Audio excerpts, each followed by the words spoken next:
મહેમદાવાદ તાલુકાની વાઘાવત પે સેન્ટરની 9 સરકારી પ્રાથમિક શાળાના 2000 બાળકોને શ્રદ્ધા સંસ્કાર પરિવાર દ્વારા નોટબુક અને ચોપડા વિતરણ કરવામાં આવ્યું।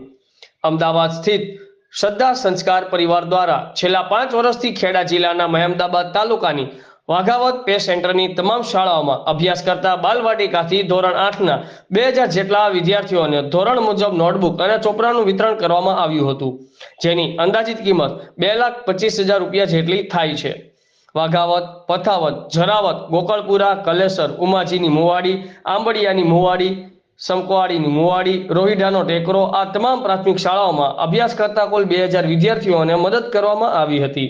શ્રદ્ધા સંસ્કાર પરિવારના પ્રમુખ તેજસભાઈ શાહ તથા રૂપેશભાઈ શાહ અને સંસ્થાના તમામ સભ્યોનો તમામ શાળા પરિવાર દ્વારા આભાર વ્યક્ત કરવામાં આવ્યો હતો। રિપોર્ટર હિતેશભાઈ મોદી, ઇન્કલાબ ન્યૂઝ, મહેમદાવાદ।